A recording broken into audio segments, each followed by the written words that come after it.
I would love to say we did that for them, but we didn't.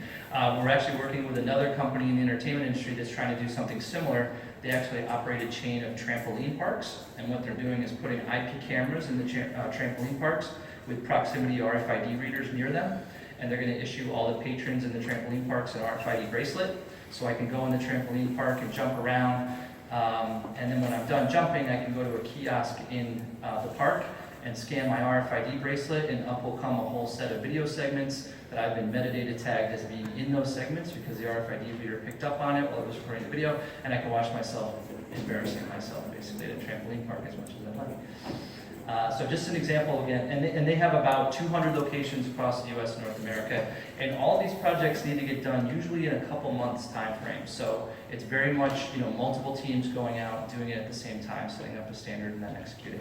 So to wrap up, putting it all together, some of the best practices here. Let's try to be mindful that there are distinct stages in IoT projects. Identifying that winning business concept, hardening and operationalizing it, deploying it at scale. Remember that each stage is really unique, so you can't use a uniform approach to the IoT project overall, or just think that you'll have a static team that'll take some methodology all the way through that project to start to finish. Each stage is unique. It requires unique skills and processes, and you really need to be able to pivot and adapt as you move from one stage to another in terms of how you're doing that and who you have involved.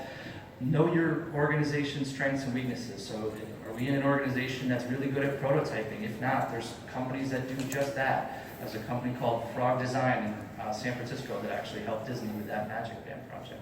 So there's companies that are out there, and be selective. You don't have to have a partner that helps you all the way through this process. You could use different partners at different stages to augment your own team where you need help.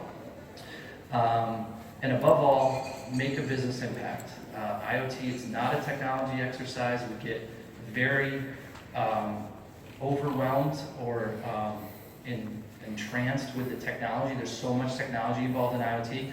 IoT, for the sake of technology, is meaningless. It's all about how it gets applied to the business in a way that can either change the customer experience, help you capture new data, that creates new business opportunity, and we definitely remember that we definitely need people from the business to guide us through that process. So thank you very much. Appreciate it.